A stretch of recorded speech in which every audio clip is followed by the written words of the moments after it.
Bienvenidas y bienvenidos a Voces Femeninas, un espacio donde buscamos dar voz a mujeres que han vivido experiencias de violencia de género, así como historias de éxito, creando una plataforma para que puedan contarnos su historia y juntas inspiremos el cambio.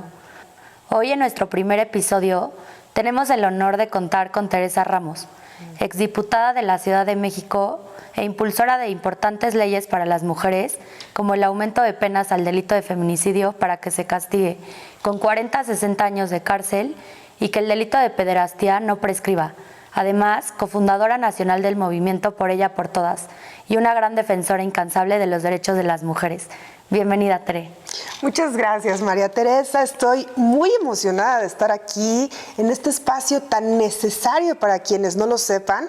Pues María Teresa también, ahorita actualmente es diputada federal, es abogada penalista y también fundadora de María Teresa Ili Fundación, que acompaña legal y psicológicamente a las mujeres que han sufrido lamentablemente algún tipo de violencia de género y que han encontrado muchos obstáculos para recibir justicia, María Teresa.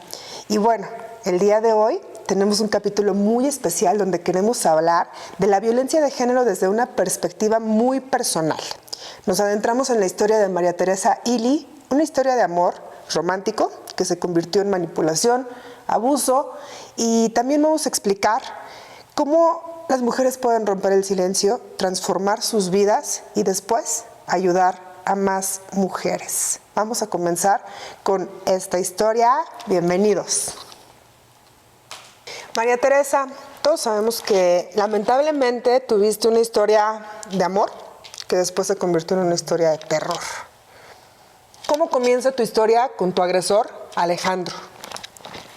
Yo lo conozco a los 19 años.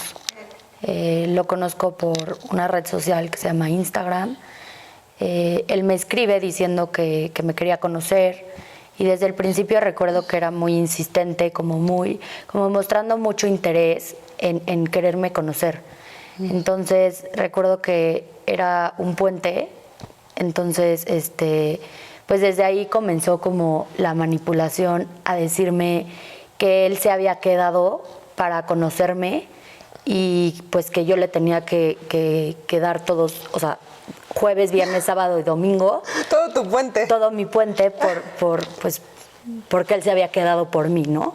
Sí. Entonces, pues ahí lo conozco. ¿Pero por qué decides contestarle a un desconocido en redes sociales? Porque teníamos muchos amigos en común. Ah, ok. Había algo que lo respaldaba, por así decirlo, ¿no? Sí, teníamos muchos amigos en común. Incluso teníamos a mi hermano. Mi hermano, pues, muchas veces se ubicaban. Muchas veces tú aceptas gente que no conoces, pero pues como que yo me quedé tranquila porque tenía a mi hermano. Ah, ok. ¿Él es de tu edad? No, me lleva 6 años. 6 años más grande. ¿Y cómo te trataba al principio? O sea, sí te empezó ese chantaje, pero es un chantaje, se podría decir que todavía como que es una bandera roja, pero puede ser sutil, porque puede ser. Yo lo malinterpreté justo con que está muy interesado en conocerme. Ajá. O sea, por eso yo como que me quedé tranquila y en ese momento pues para mí fue al revés, como un signo de amor, de quererme conocer y que estuviera tan interesado en conocerme más y en pasar más tiempo conmigo. Pero, ¿y al principio cómo se portaba? Pues al principio... ¿Qué te decía? ¿Te decía cosas bonitas? Sí, él me decía que nunca me iba a ver llorar, que yo iba a estar protegida con él, que él siempre me iba a cuidar, que todo lo que me decía, pues me lo decía por mi bien, porque pues quería lo mejor para mí. Y pues palabras así que a mí me hacían sentir que verdaderamente estaba cuidada y estaba protegida. El famoso love bombing, ¿no? Que te hacen sentir en las nubes. ¿Y en qué momento empieza a cambiar? ¿En qué momento empieza a quitar un poco el love bombing? Y viene, pues esa parte ya de un poquito más de manipulación. ¿Cómo es esto? Pues la verdad es que desde el principio empezó con cosas sencillas, sencillas entre comillas. ¿Cómo qué? Como no te maquilles, te ves más bonita de cara lavada. No te peines, te ves más bonita así natural, quería que todo el tiempo estuviera en pants, por ejemplo, que no me arreglara, o sea, básicamente que para saliera que anduvieras cómoda. Sí, ¿ok? de cara lavada, porque pues como que me hacía creer que las niñas que se maquillaban mucho, que se arreglaban mucho, pues era porque estaban, eso a mí él me decía, que tenían que tapar, o sea, tenían que usar mucho maquillaje para tapar su cara, ¿no? Como una máscara. Ajá, justo. Oh my God. Entonces, pues básicamente yo a las bodas dejé de, a mí me encantan las pestañas postizas, me encantan, pues maquillarme, y pues yo dejé de hacer todo eso, obviamente por darle gusto, porque si no se enojaba. Sí, claro. ¿Te decía algo de tu familia o ahí todavía no? Pues como que siempre me comparaba con mi familia o con mis amigas. Por ejemplo, de que me tenían envidia, porque pues obviamente todos pensaban diferente a él. Claro. Y cuando me veían como actuar de forma distinta, pues obviamente me decían, no, es que te quieren ver fea, te tienen envidia, es porque tú estás bonita de cara lavada y ellas no. Bueno, eso sí es cierto, pero, pero si te gustaba maquillarte, él te inspiraba a que no lo hicieras, Sí. por así decirlo. Y ya después descubriste que no era con la intención de que realmente pensara que te veías más bonita con maquillaje o sin maquillaje, sino que era una forma de manipulación. Y de controlarme, De de control. decir, yo te controlo hasta tu forma de arreglarte. Claro. Que eso pues no se tiene por qué meter, pues cada quien se arregla como quiere, si a mí Y me así te gusta el conoció. maquillaje, sí. ¿No? Así te conoció. Incluso él me ponía como fotos de antes y de después, y me decía como, no entiendo cómo me fijé en ti, estabas para la basura, estabas horrible, y como que siempre me estaba comparando el cambio que yo ya había tenido, o sea, conforme a lo que él me pedía o me exigía más bien. Claro, entonces empieza a querer cambiar tu imagen y en cierta forma, por lo que entiendo, como a querer bajar tu autoestima y empieza a quererte alejar Sí. de tus amigas. Obviamente también para que tú no te des cuenta que el que está mal Es él. esa persona. Ajá. Entonces, como que te vas alejando porque vas entrando en su dinámica y vas haciéndole caso que realmente, pues tanto mis amigas como mi familia, pues me hacía creer que realmente me tenían envidia y que lo que querían era, pues, no verme crecer, no verme madurar, Claro. sino como que Sí. bajarme la autoestima. O sea, él me lo hacía creer así, que él solo me estaba dando consejos para que yo pues creciera tanto, o sea, psicológicamente, que pues sí, que tuviera una mayor madurez. Sí. Pero pues obviamente eso no era cierto. O sea, ¿En qué momento empieza a subirle el volumen? Esos son agresiones psicológicas, emocionales, manipulación, control. ¿En qué momento pasa a la agresión física? pues como entre esas bromas esas bromas pesadas que me hacía, por ejemplo, me acuerdo que o sea, no sé, por ejemplo, me embarraba como mocos en la boca y yo me enojaba porque pues real me daba como asco. Claro, como jugándolo Y él me hacía. decía, es que ve, eso no es, o sea, prueba de amor. O sea, como que todo me decía prueba de amor, o sea, como que si yo no aceptaba lo que él me pedía, no lo quería. Entonces, claro. así conductas que de verdad pues a mí me sacaban como de onda, pero que igual como él siempre me decía, es que una relación es de dos, pues yo como que no tenía esa apertura a poderle contar a alguien más Claro. y decir lo que estaba viviendo. Entonces, pues básicamente lo vivía yo sola. Además fue tu primer novio, ¿no? Sí. ¿A qué edad empezaron? ¿Cuántos A los años 19. tenías tú? Yo tenía 19 y él, ¿Y él? 25. Ah, pues era más grande para empezar. Sí. Y ¿hubo alguien que te dijera en el transcurso de tu relación, que te dijera, esto no está bien, María Teresa, que se diera cuenta de las conductas de Pues Alejandro mis hacia amigas ti? y mi familia sí se dan cuenta de que yo estaba cambiando.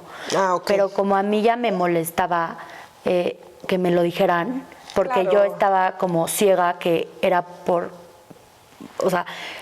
algo mejor para mí. Sí, te tenía manipulada. Entonces, si alguien me criticaba o me decía como algo, yo creía que, pues que lo estaba haciendo con el fin de dañarme.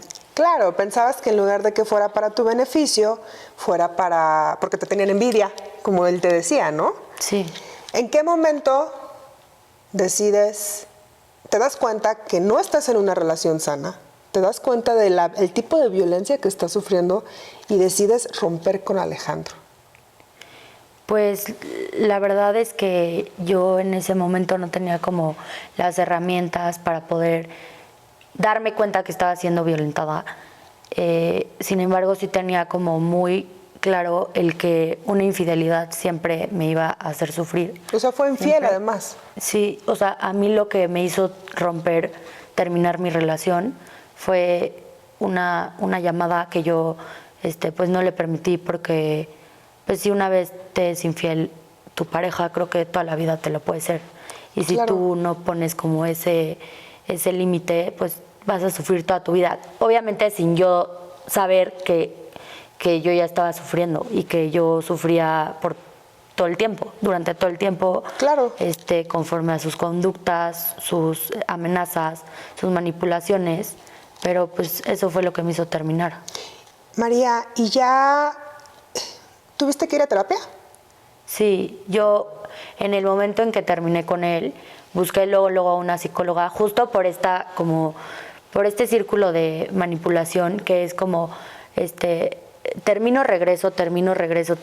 Entonces dije, no, ahora sí, ya no puedo regresar, o sea, ya está en peligro mi vida. Claro. Porque obviamente entre esas bromas de amarrarte bufandas y no saber, o sea, y de verdad, pues, poderte asfixiaba. asfixiar. Ah, Sí, ok. entonces, pues ya como que, obviamente, fue poco a poco, pero sí me costó mucho trabajo bloquearlo y cortar comunicación completamente con él, aunque pues la terapia desde un momento me ayudó a no regresar con él. Claro, te hizo abrir los ojos, te hizo ver lo que estaba bien, lo que estaba mal, el decirte, no, esto no lo está haciendo porque te quiere, lo está Sí, haciendo claro. para controlar. Y sobre todo que no eran juegos como él me hacía creer, Claro. que eran, o sea, que era violencia. ¿Hubo algo, alguna acción que te acuerdes, alguna anécdota que te acuerdes que quieras y desees compartir? Digo, si es que la quieres revivir también, ¿verdad? Porque pues son cosas dolorosas. Que digas, me hizo esto, o sea, que quieras compartir con el público. Pues más que nada a mí no es de que me guste, pero me gusta compartir mi historia porque siento que pues quien nos esté viendo se puede identificar. Si yo hubiera tenido esas herramientas en ese momento, pues hubiera sabido antes y Claro. no me hubiera tardado tanto, ¿no? Sí. Entonces, pues normalicé muchas conductas que, no sé, recuerdo dos. La primera fue, duré en pandemia con él en Cuernavaca. Y él me hacía creer que hacerme pipí en la cara era un juego. Ok. Cosa que, pues yo en ese momento me acuerdo que, el día 1 le conté a mi psicóloga y me dijo, eso no es un juego. Claro. O sea, eso es decirte eres una basura. Sí, por supuesto. Y yo obviamente pues como que lo normalicé, decía, es que sí, jugando me hizo esto Sí. y pues no era ni normal. Y también pues por ejemplo, no sé, que me golpeaba la nariz y me decía de que, ay, pues qué bueno, te lo merecías. Y después, o sea, de que, ay, ni te pegué tan fuerte, no seas ridícula. Entonces la del problema era yo, porque no me aguanté y lloré y no me aguanté el dolor. Claro. Entonces, pues se secaba la sangre o sea, se quitaba la blusa y me prestaba su blusa para limpiarme porque no traíamos Kleenex. Y me decía de que, qué buen novio soy, mira, me quité mi camisa de vestir para limpiarte la sangre. Entonces ya todo lo malo, o sea, ya todo como lo malo me hacía como o sea, como... Era tu culpa. Ajá, como O sea, decir, qué buen novio, porque se quitó la camisa de vestir. Dios mío, te hacía sentir que en lugar de que fueras la víctima, eras la culpable, ¿no? Muy mal. Gracias por compartir esto con nosotras, María. María Teresa, ahora que, bueno, ya que terminas la relación, ¿termina también la historia de terror o es solo una parte? ¿Qué sigue? ¿Qué pasó después? No, pues como ya lo mencioné, yo desde el primer día que terminé con él, al día siguiente inicié terapia psicológica, pero en octubre pues lo volví a ver a escondidas creyendo otra vez en sus manipulaciones de que ya había cambiado, pero pues obviamente no era cierto. Entonces, eso fue en octubre del 2022 y me voy a una clínica de salud mental en mayo del año pasado. 2023. Que justamente fue lo que me hizo darme cuenta que ahí no había acabado mi historia, que yo no lo había superado, que él me seguía molestando y me seguía afectando, que siguiéramos teniendo comunicación. ¿De qué manera te molestaba? Pues me marcaba de diferentes números, de diferentes nombres de usuarios de redes sociales, de números desconocidos, de diferentes aplicaciones, diferentes redes sociales. Me hacía entrar en su juego de desbloquear y bloquear, seguir y quitarle el... ¿Y en qué momento decides denunciar? Pues salgo de la clínica, estuve todo mayo internada y cuando salgo me marca él, pero pues yo obviamente ya había trabajado en la clínica todo lo que había vivido. Claro. Entonces, a mí lo único que me callaba era como el miedo a lo que mis papás fueran a decir o lo que la sociedad fuera a opinar de mí. Entonces, pues eso fue lo que me cayó. Sin embargo, ahí pues ya no me quedaba de otra porque ya estaba en riesgo mi vida. ¿Con qué te chantajeaba en ese momento, Alejandro? Con fotografías mías, con fotos íntimas. Sí. Y ya lo había hecho, entonces... De difundirlas. ¿Pero a ti te lo había hecho o a alguien más? A una niña ya había difundido fotos de ella cuando todavía no existía la ley Olimpia. Entonces dije, si ya lo hizo, pues no le va a costar nada volverlo a hacer. ¿Por qué? Porque no tuvo nunca una consecuencia de sus acciones. Claro. Entonces, pues para él era siempre salirse con la suya. Pero pues ahí sí, ya en julio del año pasado... pues inicio la denuncia por violación y violencia familiar. ¿Qué pasa cuando denuncias? ¿Qué es lo que dice el juez? Pues a mí al principio, antes de eso, sí me dio como miedo y justo como yo ya estaba como yo pensé que yo estaba exagerando, o sea, que lo que yo había vivido era como, ya, que se te olvide y terapia y ya. O sea, le das vuelta a la hoja y no pasa nada. O sea, como que no veía la gravedad de lo que había vivido. Ajá. O sea, lo veía como muy normal y pensaba, cuando estaba haciendo la narrativa, como de no estar exagerando. O sea, como que no lo quería ver todavía. Claro. Pero, pues, obviamente en el momento en que lo detienen, ahí lo detienen él manejando en la alcaldía Miguel Hidalgo y el juez en ese momento que le libró la orden de aprehensión, pues en la audiencia dice que tenía montañas de pruebas y que era muy difícil que en un delito de naturaleza sexual un juez tuviera tantas pruebas como era mi caso. Pruebas en su contra, de Alejandro. Sí, claro. Porque yo toda la conversación la tenía guardada, todas las pruebas que... O sea, agresiones verbales, chantajes, etcétera, etcétera. Y todo, pues como siempre me escribía palabras, pues groserías, amenazas, chantajes, todo, pues nunca lo borré. Entonces, a través de dictámenes, el juez dijo que le sobraban pruebas. Que le sobraban pruebas y que por lo tanto, por el riesgo a mí, o sea, que él representaba para mí, que se quedaba en la cárcel. Entonces era la famosa prisión preventiva, que se queda en la cárcel en lo que se desarrolla el juicio, ¿no?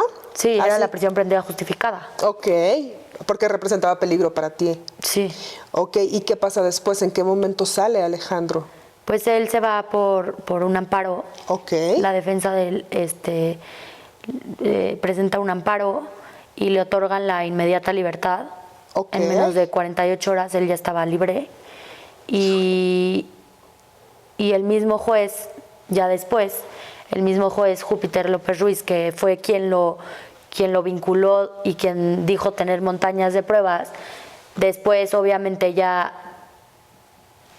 con dinero de por medio, dijo no tener ninguna prueba y pues no lo vinculó a proceso y por eso es que salió en libertad. ¿Cómo sabes que hubo dinero de por medio? Porque varios testigos a través de mis redes sociales, a través de audios, de llamadas con él, pues reconozco su voz, de varias llamadas con él. Tienes una grabación, ¿no? Que justo la publicaste en tus redes sociales y tienes una queja interpuesta contra el juez, contra Sí, tengo una Júpiter. denuncia y una queja. Ok, ¿y ya se resolvió o está en proceso? No, pues justamente no avanza. Me pedían en ese momento, el Ministerio Público me pedía una fotografía de mi agresor entregándole dinero al juez para poder acreditar el delito. Le dije, ¿cómo crees? O sea, obviamente no tengo eso. Lo que tengo son pruebas, testigos, otro tipo de pruebas. No tengo una fotografía de él entregándole el dinero. O sea, ve lo que me estás pidiendo. Por o sea, supuesto. como que... Sí, son los hechos los que hablan, ¿no? Sí, incluso si tú ves las dos resoluciones, te puedes dar cuenta que en las dos el mismo juez se contradice. Se contradice de la primera, que fue en agosto, a la segunda, que fue en abril. De este año. De este año. Y además entiendo que Júpiter tiene algunas quejas ya Sí, anteriores. tiene antecedentes de de muchísimas víctimas que también conmigo se han acercado a decirme que también se vendió en sus casos. Ok. Pues esperemos que todo salga a tu favor, María Teresa, y que se haga justicia en este país, no solo a ti, sino a todas las mujeres que han sufrido violencia de cualquier tipo. Nadie merece ser violentado. María Teresa, yo sé que te buscaron otras víctimas de Alejandro en todo este proceso judicial que has vivido y cuando decidiste pues hacerlo público, tu caso. Yo sé que en las audiencias te encontrabas mujeres, porque yo estuve presente, te encontrabas mujeres que te buscaban, yo sé que te contactaban, etcétera, etcétera. Y sé que hicieron una carta. Mujeres que fueron víctimas también de Alejandro y que lamentablemente algunas de ellas, el delito o los delitos que él cometió contra ellas, pues ya prescribieron. Esto de la prescripción significa que cada delito tiene un tiempo para denunciarse y si no se denuncia dentro de ese tiempo que marca la ley, ya no se puede denunciar, ¿correcto? Sí, sí. Entonces algunos ya prescribieron porque fueron ya hace algunos años. ¿Podemos compartir con la gente la carta? Sí, claro. ¿Tú la lees? Pues como dices, fue en septiembre del 2023 y él estaba en el reclusorio Oriente, él estaba preso. Y se la dirigimos a Alejandro NN, Reclusorio Preventivo Varonil Oriente. Antes que nada, queremos reconocer públicamente que sin el profesionalismo, institucionalidad y verdadero compromiso a las víctimas por parte del Gobierno de la Ciudad de México, en específico la Fiscal General de Justicia de la Ciudad de México, esto no hubiera sido posible.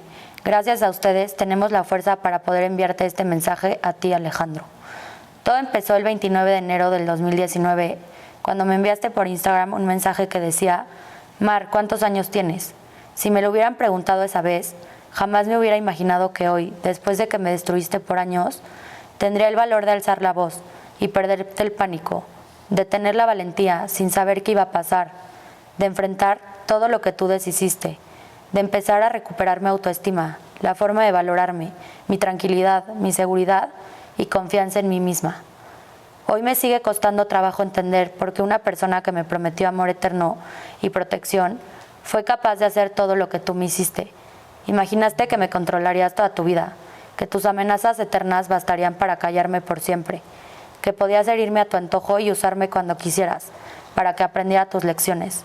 Pero ahí fue en donde te equivocaste. Nunca te pasó por la cabeza que la única lección que aprendería de mi relación contigo, después de quererme quitar la vida y atender miles de horas de terapia, fue decir ya basta. Me obligaste a enfrentar mis peores miedos, ansiedades y depresiones. Pasé días sin poder levantarme de mi cama y no encontraba un motivo por el cual vivir. Tenía pánico de lo que pudieras hacerme o que cumplieras tus amenazas de destruirme la vida. Pero sobreviví. Gracias a las personas que estuvieron ahí para levantarme cada vez que yo me caía, cuando recordaba lo que tú me hacías, y poco a poco te perdí el miedo. A lo largo de este camino lleno de incertidumbres me encontré con personas maravillosas que me recordaron mi valor como mujer, me acobijaron, apoyaron y me dieron un motivo para seguir viviendo. Me convertí orgullosamente en una mujer que ya no te tiene miedo y que va a exigir justicia hasta las últimas consecuencias. Sin duda esto es lo más difícil que he vivido, pero para tu sorpresa encontré hermanas a las cuales también has lastimado. Y por eso, hoy no podemos seguir calladas y permitir que lastimes a una mujer más. Detrás de cada una de nosotras estás tú, tus agresiones, manipulaciones, amenazas, maltratos físicos y emocionales que han dejado una cicatriz en nuestras vidas. Pero hoy estamos juntas para apoyarnos y saber que no estamos solas. A lo largo de tu vida creíste, ilusamente, que tus acciones nunca iban a tener consecuencias y que quedarían impunes, porque siempre, a pesar de todos los problemas en los que te involucrabas, había personas que intervenían por ti. Pero hoy ya no es un juego, ya no nos pudiste callar. Decidiste seguir comportándote de esa misma manera, realizando los mismos actos violentos, a pesar de tener mujeres en tu familia que de ninguna manera permitirías que vivieran lo que nosotras vivimos a tu lado. Cada una de nosotras fuimos tus presas. Nos callamos por bastante tiempo debido al miedo que nos causabas tú y tus venganzas con las que nos amenazabas. Algunas de tus víctimas estamos aquí, después de que tus acciones nos causaron un daño inquebrantable, tan grande que nos tratamos de quitar la vida. Y hoy, unidas y sin miedo, ya no nos callaremos más. Nuestras vidas se han visto afectadas y han sido, en cada una de nosotras, un proceso difícil para aceptar y lidiar con las secuelas emocionales que dejaste en nosotras. Lo peor es que miramos a nuestro alrededor y no estamos solas. No somos la excepción. Somos muchas, somos tantas, somos demasiadas, que incluso algunas, por el miedo que aún tienen sobre tu persona, decidieron quedarse calladas. Esperamos que esta carta te haga reflexionar y hagas el cambio de tu vida que consideres necesario.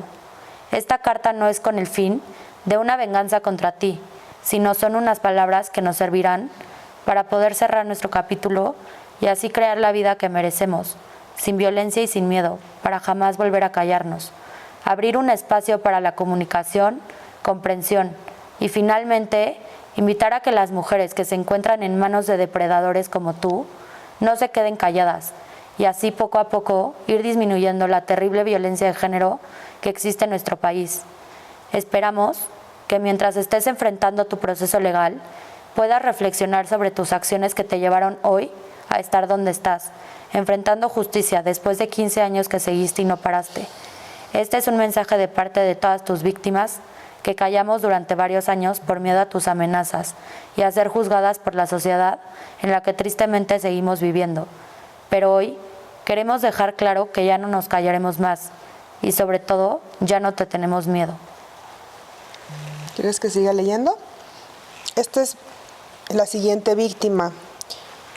¿Puedo decir su nombre o no lo digo? Sí, como quieras. Ella nos autoriza. Sí, la carta es pública. Ah, ok. Bueno, este es de Renata Gerdes. ¿Gerdes? Ok. Dice, no pensé que llegaría al punto en donde dirigiría una carta a la persona que más daño me ha hecho en la vida. Creía impensable esta oportunidad de expresarle. 15 años después, al hombre que me agredió, acechó y acosó durante años, que lo hiciste consciente y deliberadamente y llevaron a que pusiera mi viaje en riesgo, mi vida en riesgo. Me agradezco solamente a mí porque podría no estar viva para contarlo, pero de no haber encontrado la fuerza y la valentía para sobrevivir lo que conocerte causó en mi vida, hoy puedo conocer y vislumbrar que te aprovechaste por ser varón, por tener una familia posicionada económicamente y creer tener poder, el cual te dio la posibilidad de hacer daño sin importarte absolutamente nada ni nadie y que tu poca capacidad de juicio de realidad ocasionaran que tus actos fatales y violentos tuvieran consecuencias con las que tendré que vivir yo el resto de mi vida. Eres un hombre que jamás sufriste nunca sufriste por lo que me hiciste hace 15 años. Tus acciones jamás tuvieron consecuencias porque en ese tiempo no había leyes que protegieran a las mujeres de este tipo de violencia, así como no tuve forma de comprobar que lo hiciste. Era digno de encarcelamiento y podía ser sancionado y pagar por ello. Sin embargo, en el momento donde yo te conocí, habitábamos una sociedad aún más descolocada en materia de género y sexual, en donde solo se me culpó a mí, a las mujeres, por lo que pasé, donde se me desprotegió de hombres como tú, donde tu familia y la sociedad que te rodeaba te protegieron a ti. Hoy me encuentro escribiendo estas palabras para que las acciones que tomaste hace 15 años tengan su propia luz. A continuación comenzaré por relatar de manera breve lo que sucedió hace ya varios años. Era 2009, yo, Renata Guerdes, tenía 14 años, casi por cumplir 15. Iba en el colegio Vista Hermosa, en primero de secundaria, y por alguna otra razón te conocí. También con 15 años, ambos menores de edad. Éramos básicamente de colegios vecinos. Tú del Cumbres, puros hombres. Teníamos amigos y amigas en común, quienes nos presentaron. Eras alguien conocido, reconocido y claramente posicionado, en ese entonces popular. Era la palabra, ya que muchas personas creíamos que eras alguien digno de relacionarse, lo que hoy en día resulta que no. En un momento de ese año comenzamos una relación, comenzamos a conocernos, lo cual claramente para ti no tenía otro fin. Para ti tenía otro fin. Todo fue rápido y con un ritmo que se sentía violento. Tu vida aparentaba ser algo tan exagerado que parecía falso. Tenías a tu disposición personas de servicio que te manejaban distintas camionetas, te llevaban a donde tú querías, presumías tener mucho dinero, tarjetas de crédito, las cuales utilizabas en restaurantes para comprar bebidas alcohólicas y acudías a eventos sociales y bares. Para un niño de 15 años todo esto era demasiado. Al pasar las semanas, nos íbamos conociendo, se empezaron a escuchar rumores de que yo había estado teniendo relaciones sexuales contigo y con otro de tus amigos. Hubo un video que se difundió y dijeron que era yo. Tú te encargaste de comenzar a esparcir estos rumores con el fin de manipularme. Me exigías formalizar nuestra relación de noviazgo teniendo relaciones sexuales, a lo que me negué. Bueno, voy a leer la parte de la carta que Renata le escribió a Alejandro, otra de las víctimas. No pensé que llegaría al punto donde dirigiría una carta a la persona que más daño me ha hecho en la vida. Creía impensable esta oportunidad de expresarle 15 años después al hombre que me agredió, acechó y acosó durante años, que lo hiciste consciente y deliberadamente y llevaron a que pusiera mi vida en riesgo. Me agradezco solamente a mí, porque podría no estar viva para contarlo, de no haber encontrado la fuerza y la valentía para sobrevivir lo que conocerte causó a mi vida. Hoy puedo conocer y vislumbrar que te aprovechaste por ser varón, por tener una familia posicionada económicamente y creer tener poder, el cual te dio la posibilidad de hacer daño, sin importarte absolutamente nada ni nadie, y que tu poca capacidad de juicio de realidad ocasionaran que tus actos fatales y violentos tuvieron consecuencias con las que tendré que vivir yo por el resto de mi vida. Eres un hombre que jamás sufriste por lo que me hiciste hace 15 años. Tus acciones jamás tuvieron consecuencias, porque en ese tiempo no había leyes que protegían a las mujeres de este tipo de violencia. Así como no tuve forma de comprobar que lo hiciste, era digno de encarcelamiento y podía ser sancionado y pagar por ello. Sin embargo, en el momento donde yo te conocí, habitábamos una sociedad aún más descolocada en materia de género y sexual, en donde solo se me culpó a mí, a las mujeres, por lo que pasé, donde se me desprotegió de hombres como tú, donde tu familia y la sociedad que te rodeaba te protegieron a ti. Hoy me encuentro escribiendo estas palabras para que las acciones que tomaste hace 15 años tengan su propia luz. A continuación comenzaré por relatar de manera breve lo sucedido hace ya varios años. Era 2009, yo, Renata Guerdes, tenía 14 años, así casi por cumplir los 15. Iba en el colegio Vista Hermosa, en primero de secundaria, y por alguna u otra razón te conocí. También con 15 años, ambos menores de edad, éramos básicamente de colegios vecinos. Tú del Cumbres, puros hombres. Teníamos amigos y amigas en común, quienes nos presentaron. Eras alguien conocido, reconocido y claramente posicionado. En ese entonces popular era la palabra, ya que muchas personas creían que eras alguien digno de relacionarse, lo que hoy en día resulta que no. En un momento de ese año comenzamos una relación, comenzamos a conocernos, lo cual claramente para ti tenía otro fin. Todo fue rápido y con un ritmo que se sentía violento. Tu vida aparentaba ser algo tan exagerado que parecía falso. Tenías a tu disposición personas de servicio que te manejaban distintas camionetas, te llevaban a donde tú querías, presumías tener mucho dinero, tarjetas de crédito, las cuales por cierto utilizabas en restaurantes para comprar bebidas alcohólicas, y acudías a eventos sociales y bares. Para un niño de 15 años todo esto era demasiado. Al pasar de las semanas que nos íbamos conociendo, se empezaron a escuchar rumores de que yo había estado teniendo relaciones sexuales contigo y con otro de tus amigos. Hubo un video que se difundió y dijeron que era yo. Tú te encargaste de comenzar a esparcir estos rumores con el fin de manipularme. Me exigías formalizar nuestra relación de noviazgo teniendo relaciones sexuales, a lo que me negué todas las ocasiones y provocó en ti reacciones de ira descontrolada. Te volvías agresivo y creabas en mí una atmósfera de miedo y peligro. Llegaste a agredirme físicamente, a acorralarme, intimidarme y a no dejarme ir. Era peligroso estar a tu lado. Yo pensaba que no tenía cómo escaparme. Me repetías que conocías dónde vivía, que conocieras a las personas que me rodeaban y que tenías información de mí. Te encargaste de amenazarme de muerte e infundirme miedo hasta paralizarme. De un momento a otro comenzaste a pedirme fotografías de mi cuerpo desnudo y me negué en repetidas ocasiones. Pero esto generaba que te enojaras más y quisieras con mayor insistencia controlarme. Las personas a mi alrededor continuaron con los rumores que tú decías de mí. Todo se volvió extremadamente tormentoso y vivía en una nube de violencia a la cual no sabía cómo escapar. En una ocasión me dijiste que si hacía lo que tú me pedías, todo comenzaría a mejorar y que las personas volverían a hablarme y que todo volvería a la normalidad. Continuaste acosándome, creando una atmósfera de humillación e intimidación. En un momento, pasando ya algunos meses de amenazas y violencia, te mandé las fotografías con la idea que todo terminaría, rogándote que no se las enseñaras a nadie y que por favor las borraras. Al día siguiente difundiste la fotografía a todos los colegios aledaños. Me amenazaste diciendo que si no tenía relaciones sexuales contigo difundirías la fotografía en una red social, a lo que me negué. Respondiste diciendo que la subirías al Facebook de tu amigo. No te creí, pero sucedió.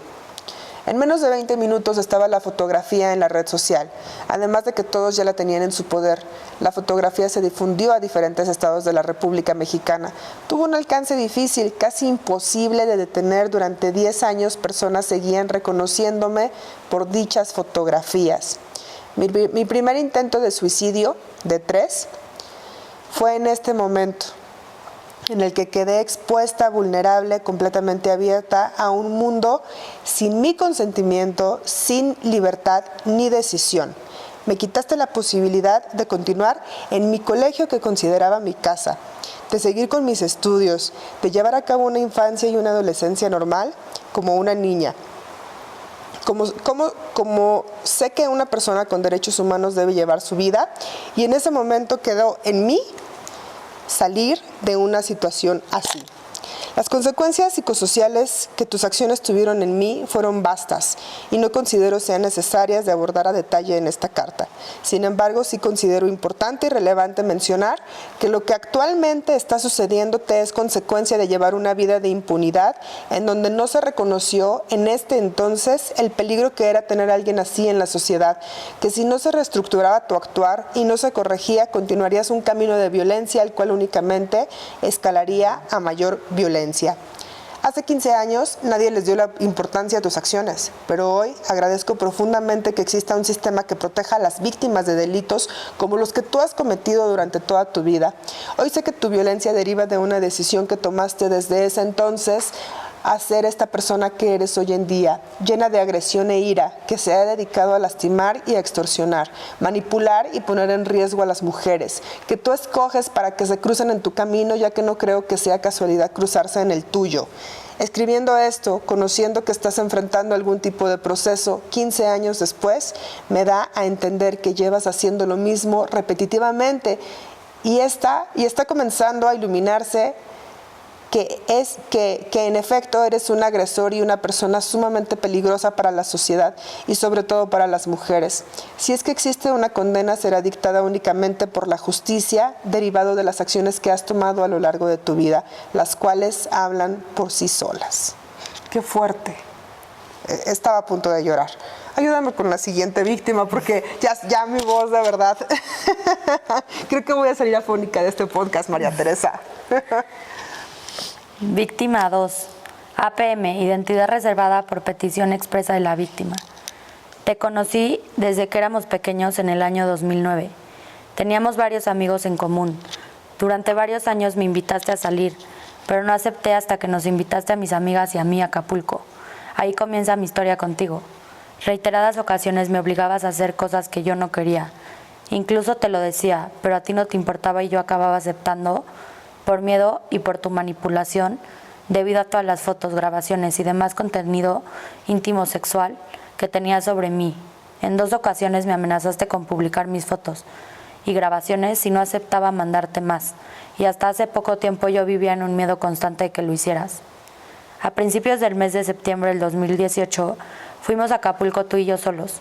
Fuimos al Jana y ese día te pusiste muy mal respecto a las drogas y alcohol. Incluso te pusiste demasiado violento y me empujaste contra una pared de piedras y casi me pegas. En este mismo viaje, días después, me di cuenta de que consumías cocaína, porque saliste del baño y tenías polvo blanco en la nariz, a lo que yo te pregunté qué estaba pasando y por qué hacías eso, a lo que tú te pusiste súper agresivo y me lo intentaste negar.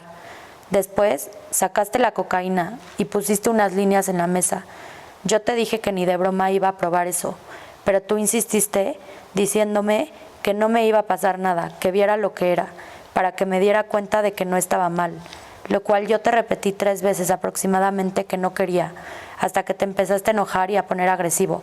Me hiciste entrar en un estado de pánico y accedí a probar solamente poquito. Tú me seguiste insistiendo que le diera bien. Yo en ese momento estaba bastante asustada. Me sentí verdaderamente obligada debido a tu estado de agresividad en el que te encontrabas. Me quedé ahí un tiempo más por miedo a todo lo que tenías de contenido sexual íntimo mío lo fueras a usar en mi contra. Siempre tuviste mucho poder sobre mí y me hiciste sentir que debía agradecer que tú estuvieras conmigo. Reiteradamente me hacías comentarios como: cuando seamos novios te voy a operar tal, te voy a llevar al salón de mi mamá porque así te ves fea. Muchos comentarios que al final me quitaron mi autoestima. Cuando tú querías hacer algún acto sexual conmigo, tenía que ser como tú querías y a la hora que tú querías. Y si yo te decía que no quería, te ponías violento y me decías que no te respetaba, que no estabas haciendo nada malo, manipulándome para que cayera. Entre abril y septiembre del 2018, siempre te pedía que te cuidaras y usaras condón, pero tú te negabas y te lo quitabas, obligándome a tomarme la pastilla del día siguiente. Aunque yo no quería, tú te quedabas observándome, asegurándote y obligándome a tomarme la pastilla. En reiteradas ocasiones tuvimos peleas y discusiones por esto, a lo que me daban mucho miedo tus amenazas y tus manipulaciones, y lo terminaba haciendo. Tú me decías que confiara en ti, que no pasaba nada, y me acabaste lastimando físicamente. A finales de septiembre, principios de octubre del 2018, diste por terminada nuestra relación, ya que yo nunca me atreví debido al miedo y manipulación constante que vivía a tu lado. Evitaba verte bajo el pretexto de que vivía en otro estado. Wow. O sea, el mismo modus operandi a todas. Ok, víctima 3. También identidad reservada por petición expresa de la víctima de nacionalidad extranjera. Ella dice: en el año 2017 una noche me encontré contigo en una discoteca local de la Ciudad de México localizada en la colonia Polanco de nombre República. Era habitual charlar contigo como amigos, pero jamás había pasado nada entre nosotros. Estaba cansada y recuerdo decirte que me quería ir a casa, en lo que tú te ofreciste a llevarme a mi casa con tu chofer. Una vez me monté en tu coche y me preguntaste que si quería ir contigo a un hotel, a lo que yo te contesté que no, que tenía sueño y que quería ir a casa. Me puse muy nerviosa porque me di cuenta de que había cometido un grave error, subiéndome en tu coche ya que tu chofer iba a hacer lo que tú le dijeras. Me preocupé, pero mi apartamento, por suerte, quedaba cerca de la discoteca, por lo cual tardamos solo 10 minutos en llegar. Una vez se paró el coche, me preguntaste si podías utilizar el baño de mi apartamento, a lo cual acepté. Una vez adentro te metiste al baño y yo me esperé en el sofá a que salieras. En mi departamento estaba mi compañera de apartamento, la cual dormía en esos momentos. Al salir del baño te me tiraste encima y con todo tu peso comenzaste a besarme. Yo no me podía mover ya que tú estabas encima y eras mucho más pesado que yo. Te dije que por favor pararas, pero no parabas, no me hacías caso. Por suerte en ese momento, yo creo que por los ruidos mi compañera se despertó y finalmente paraste y te fuiste. Lloré como una niña, llamé a mi amiga al día siguiente para contarle, pero tenía miedo de hablar con más personas, ya que te consideraba en ese momento, por lo que te había conocido, una persona conocida de la sociedad mexicana y yo solo una foránea. Me callé hasta el día de hoy. Espero y se haga justicia y todas las demás que hayan sufrido por ti puedan hablar. Siguiente víctima. Víctima 4, MZ, identidad reservada. La violencia emocional es dañina, perjudicial y no debería ser justificada ni minimizada de ninguna manera. En lo personal, yo lo experimenté contigo desde el insulto, menosprecio, humillación, manipulación, control excesivo e intimidación. Te conocí por medio de redes sociales. Me buscaste para invitarme a salir porque alguien te compartió mi perfil. Antes de vernos en persona, empezamos a chatear por el celular. Desde esos primeros mensajes me diste la pinta de que eras una persona controladora. Si no te contestaba en el tiempo que tú querías, te enojabas. No decía lo que tú querías, te enojabas. Y todo esto sin realmente conocernos. Como pueden ver, la primera bandera roja se presentó mucho antes de lo que pudiera pensar, y no sé por qué decidí evadirla. Si desde el principio hubiera prestado atención, este tipo de abuso emocional nunca hubiera llegado tan lejos. Después de conocerte y en el transcurso del tiempo, tu grado de control y manipulación empezó a aumentar. Siempre me pregunté, ¿por qué fue que decidí ignorar la forma en la que me tratabas? ¿Por qué no corrí de ti? Porque una persona narcisista, manipuladora y falaz como tú, crean una seducción inicial con su víctima, siendo carismático y encantador en algunos momentos, para luego empezar a ejercer el control y la manipulación emocional. Son ciclos de abuso y reconciliación. Un día me bajabas la luna y las estrellas, me decías que yo era lo mejor que te pudo haber pasado, y al día siguiente me decías que era un error, una persona imperfecta, incapaz de merecerte. Creaste en mí una codependencia emocional a ti, al punto que llegué a rogarte y a pedirte perdón para que no te fueras de mi vida tras tus menosprecios y humillaciones.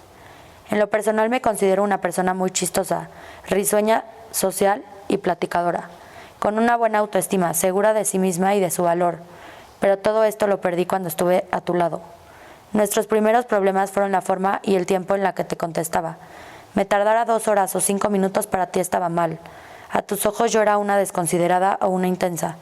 Podría decirte que te quería, que no, o simplemente no decirte nada, y dijera lo que dijera, llevabas a pensarlo y a decirme que yo te provocaba desconfianza, que no te daba paz, que tu estrés y ansiedad eran por mi culpa, que por qué no era suficientemente cariñosa, que si yo no sabía lo importante que eras tú y tu tiempo, como para que yo te contestara así.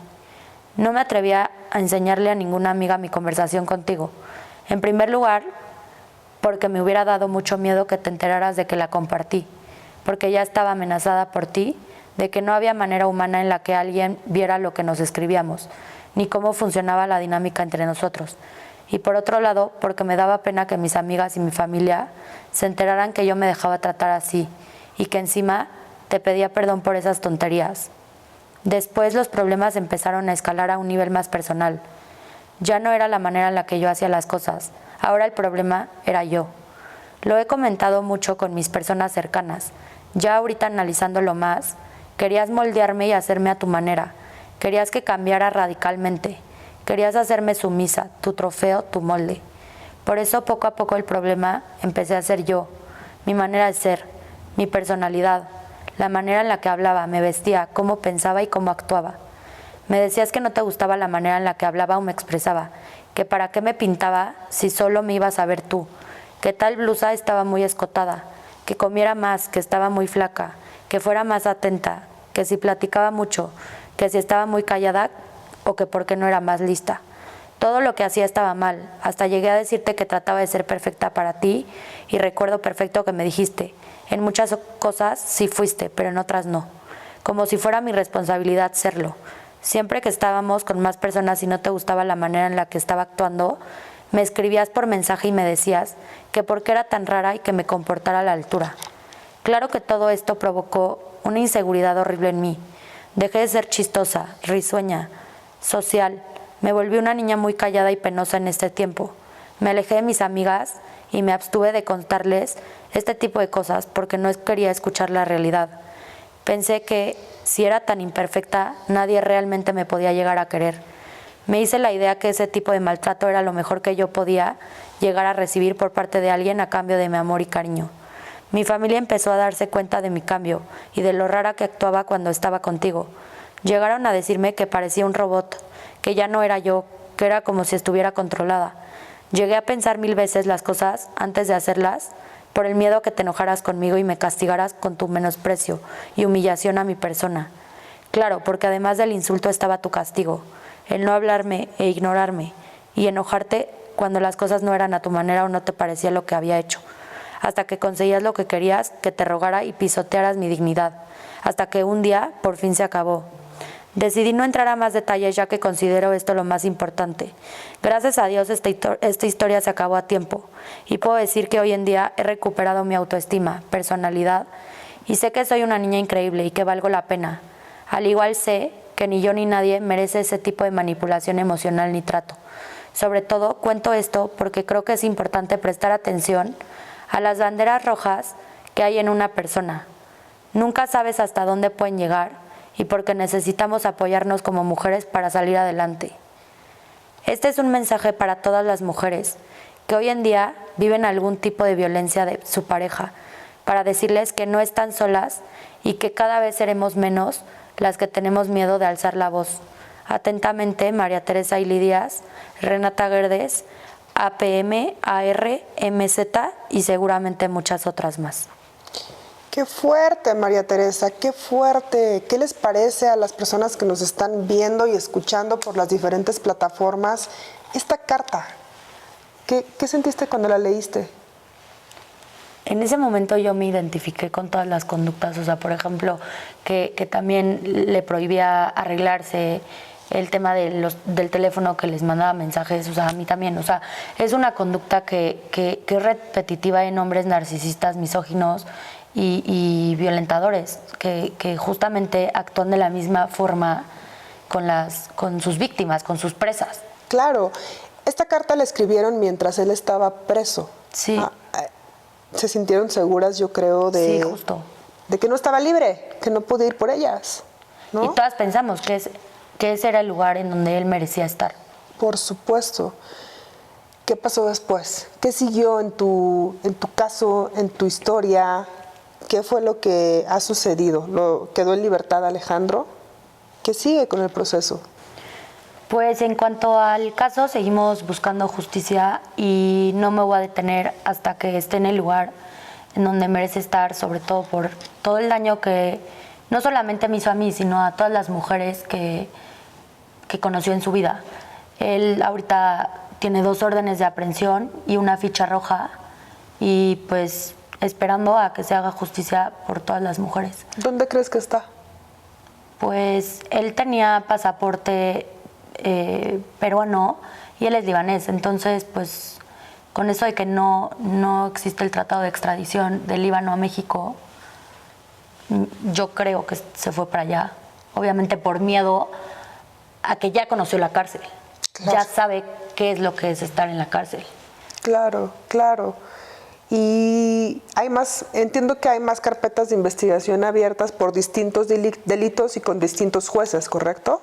Sí, yo tengo contra el juez, tengo una queja en el Consejo de la Judicatura local y una denuncia que pues mi objetivo en esa es destituir al juez y que ejerciten acción penal para que no vuelva a estar en manos una víctima de una resolución con ese juez.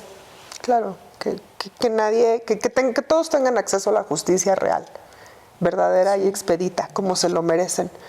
María Teresa, eres una guerrera, eres una mujer muy valiente y te felicito porque de una historia de terror, donde muchas ya no lo cuentan, muchas lo siguen callando, muchas terminan lastimadas de muchas maneras, física, mental, psicológicamente, y hasta pierden la vida. Tú fuiste como el ave fénix.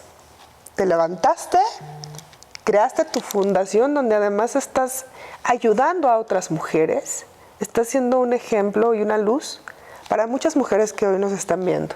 Felicidades, María Teresa. Muchas gracias y pues invito a a todas esas mujeres que nos estén escuchando, que se identifiquen con nuestro podcast, en que se puedan unir. Esto es una red de apoyo para que a través de estas historias ninguna otra mujer vuelva a vivir una historia de terror como esta. Y además también vamos a compartir historias de éxito, porque no todo es tristeza. Hay muchas mujeres muy fregonas que seguro nos van a querer venir a platicar cómo lo lograron y nos van a servir también de inspiración. Nos vemos la siguiente, que estén muy bien. María Teresa, gracias. Adiós.